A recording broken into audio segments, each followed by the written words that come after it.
तो साथियों शुरू करते हैं टॉपिक 6 नेशनलिज्म एंड इंपीरियलिज्म। ये हमारे चैप्टर का लास्ट टॉपिक है और I want to congratulate you कि आप यहाँ तक आ गए कि ये चैप्टर खत्म होने की कंडीशन में आ गया, क्योंकि बहुत बड़ा चैप्टर था और मुझे पता है कि आप भी सब ये सोच रहे होंगे कि कब ये चैप्टर खत्म होगा, बट अभी ये चैप्टर अबाउट टू फिनिश है कि ये फिनिश होने वाला है। तो आप ध्यान से सुनना इस टॉपिक को और इसको खत्म करते हैं और हिस्ट्री का सबसे बड़ा चैप्टर खत्म करते हैं।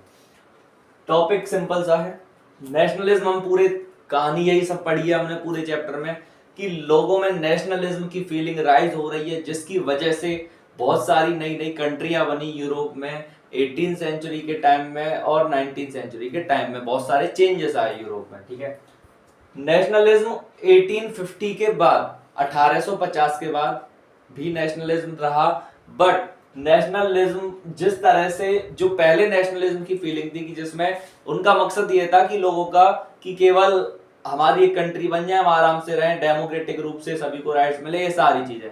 लेकिन ये नेशनलिज्म का जो आइडिया था ना, ये थोड़ा सा चेंज हो गया था आगे वाले टाइम पीरियड में, क्योंकि नेशनलिज्म हमने पढ़ा था 1850 के बाद 1815 के बाद कि 1850 के बाद कि बहुत सारे राजा वगैरह भी इसमें इन्वॉल्व हो चुके थे। अब वो भी नेशनलिज्म के बेसिस पर अब कंट्रियां बनाना स्टार्ट कर चुके हैं, जिसमें हमने एग्जांपल देखा प्रशिया का, जिसने जर्मनी कंट्री बनाई है ना।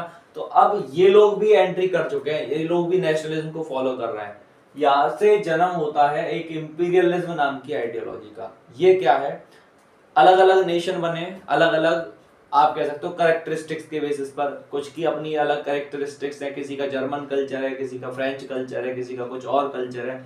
अब ये सारे लोग क्या कर रहे हैं, अपने अपने कल्चर को लेकर प्राउड फील कर रहे हैं और ये अदर को अपने आप से छोटा मानते हैं और अपने आप को सुपीरियर मानते हैं। इसी सिचुएशन को हम कहते हैं कि ये लोग क्या करने की कोशिश कर रहे हैं, डोमिनेंस दिखाने की कोशिश कर रहे हैं ओवर अदर कंट्री। ये सारी चीजें शुरू होती हैं। इसको हम एक एग्जांपल से समझेंगे। तो यहाँ पर 1850 के बाद क्या लिखा हुआ है, nationalist group became intolerant of each other. वो अदर को भी एक्सेप्ट नहीं कर रहे हैं। मान लो जर्मन कल्चर वाले लोग हैं तो वो अदर ग्रुप्स को मतलब अपने बराबर का नहीं समझ रहे, इस तरह की कंडीशन चल रही है। तो दूसरे को दबा कर रखना चाहते हैं, प्लस अपना एरिया भी बढ़ाना चाहते हैं, इस तरह की कंडीशन चल रही है। इसका एग्जाम्पल, एक छोटा सा एग्जाम्पल देखते हैं। आफ्टर 1871 बाल्कन रीजन में हमें देखने को मिलता है। बाल्कन रीजन क्या है, जो एशिया का मैप है, अगर हम एशिया का मैप देखें और यूरोप का जो मैप है, तो हमें पता है एशिया और यूरोप की बाउंड्रीज टच है ना। तो एशिया और जो यूरोप का मैप है उसमें टर्की नाम की जो कंट्री है, जो आज प्रेजेंट में टर्की है, पहले ऑटोमन एम्पायर था, उसका ना इस वाले रीजन पर कब्जा था। ये जो थोड़ा साउथ ईस्ट वाला रीजन है यूरोप का, इस रीजन में को बाल्कन बोला जाता है। क्यों बोला जाता है, क्योंकि यहाँ पर बाल्कन माउंटेन रेंज पड़ती है, इसी वजह से इसका नाम बाल्कन है। इस पर कब्जा था ऑटोमन एम्पायर का। लेकिन अब हमें यहाँ समझ आ रहा है नेशनलिस्ट सेंटीमेंट राइज हो रहे हैं। यहाँ पर बहुत सारे अलग अलग आइडेंटिटी के लोग रहते थे, वो सब लोग अपने आप को, उन सब लोगों को स्लाव्स बोला जाता है। स्लाव्स वो लोग जो इस एरिया में रहते हैं। लेकिन यहाँ पर भी अलग अलग कल्चर को, जैसे हमने पढ़ा कि रोमेनिया है ना, यहाँ पर जो अलग अलग कंट्रियों का नाम लिखा हुआ है, इतनी सारी आइडेंटिटी वाले लोग यहाँ पर रहते हैं। ये सारे लोग अपनी अपनी अलग अलग कंट्री बनाना चाहते हैं, अलग अलग आइडेंटिटी के लोग हैं। तो नेशनलिस्ट सेंटीमेंट यहाँ राइज हो रहा होता है, प्लस जो ऑटोमन एम्पायर है उनका होल्ड ये पसंद नहीं करते है ना। तो धीरे धीरे आफ्टर 1871 यहाँ पर ये लोग नई कंट्रियां बनाना शुरू करते हैं। कुछ कंट्रियां 87 के बाद शुरू हो जाती हैं, कुछ 20वीं सेंचुरी में भी जाकर बनती हैं, बट जो एट प्रेजेंट में मैप पे आपको इतनी सारी कंट्रियां दिखाई देंगी इस वाले रीजन में। ये कैसे बनती हैं, पहले ये पूरा एरिया ऑटोमन एम्पायर के अंडर में होता है, ये नेशनलिज्म के बेसिस पर ही बनती है। बट बाद में क्या होता है, जब ये सारी कंट्रियां बन रही होती हैं 1871 के बाद, तो जो ये अदर पावर है, यहाँ पर मेन जो पावर है, जैसे फ्रांस हो गया, जर्मनी हो गया, या हम कह सकते हैं रशिया हो गया, वो सब ना इस रीजन पर कंट्रोल बढ़ाना चाहते हैं। वो सब ऑटोमन एम्पायर के को मतलब ऑटोमन एम्पायर का जो कंट्रोल है उससे कंट्रोल लेना चाहते हैं और सब अपना अपना एरिया बढ़ाना चाहते हैं इस रीजन में। इन सब का रिजल्ट क्या निकलता है, इन सब की वजह से ही इन द एंड यूरोप को देखना पड़ता है फर्स्ट वर्ल्ड वॉर, जो फर्स्ट वर्ल्ड वॉर होती है, हमें पता है दुनिया में अब तक 2 वर्ल्ड वॉर हुई हैं। जो फर्स्ट वर्ल्ड वॉर है 1914 से 1918 के बीच में जो वर्ल्ड वॉर चली है, ये वर्ल्ड वॉर इसी वजह से होती है। छोटा सा आपको याद हो अगर स्टोरी कभी आपने पढ़ी हो कि जो ऑस्ट्रिया हंगरी है उनके प्रिंस सर्बिया में गए थे। सर्बिया जो कि यहाँ पर लिखा हुआ है, तो ये भी बाल्कन रीजन में पड़ता है। सर्बिया वाले रीजन को रशिया वगैरह का सपोर्ट था, है ना, बट इनके प्रिंस की वहां पर डेथ हो जाती है, ऑस्ट्रिया हंगरी के प्रिंस की। तो ऑस्ट्रिया हंगरी सर्बिया पर अटैक कर देती है, फिर सर्बिया को अदर पावर सपोर्ट करती है और इस चक्कर में पूरा यूरोप वर्ल्ड वॉर की आग को पकड़ लेता है। तो ये था इंपीरियलिज्म का रिजल्ट। इंपीरियलिज्म क्या है आपको समझ आया कि आपस में जो अलग अलग आइडेंटिटीज हैं वो अपने आप को अदर के ऊपर शो करने की कोशिश कर रही है, वो ज्यादा से ज्यादा एरिया कब्जाने की कोशिश कर रहे हैं। तो इस सेंस में हम यहाँ पर बात कर रहे हैं, ठीक है, अपना डोमिनेंस बढ़ाने की कोशिश कर रहे हैं।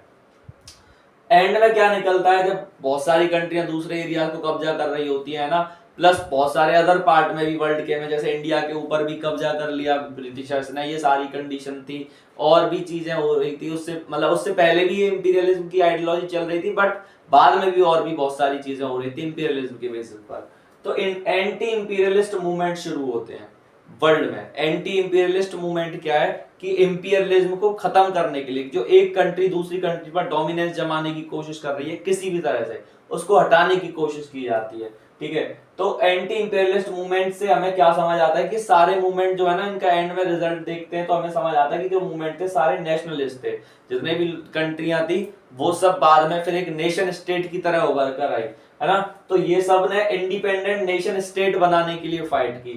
इंडिपेंडेंट नेशन स्टेट मतलब एक बाउंड्री होगी, सारे लोग एक कॉमन कल्चर वाले होंगे इस तरह से, या कॉमन हिस्ट्री वाले, तो सभी का मन में फीलिंग होगी, कनेक्टेडनेस होगी, ये वाली चीज, है ना। और इन सब का एक चीज और थी, जो ये नेशनलिज्म था इसके बाद वो सेम नहीं था सभी कंट्रियों में। जो नेशनलिज्म था वो सेम नहीं था।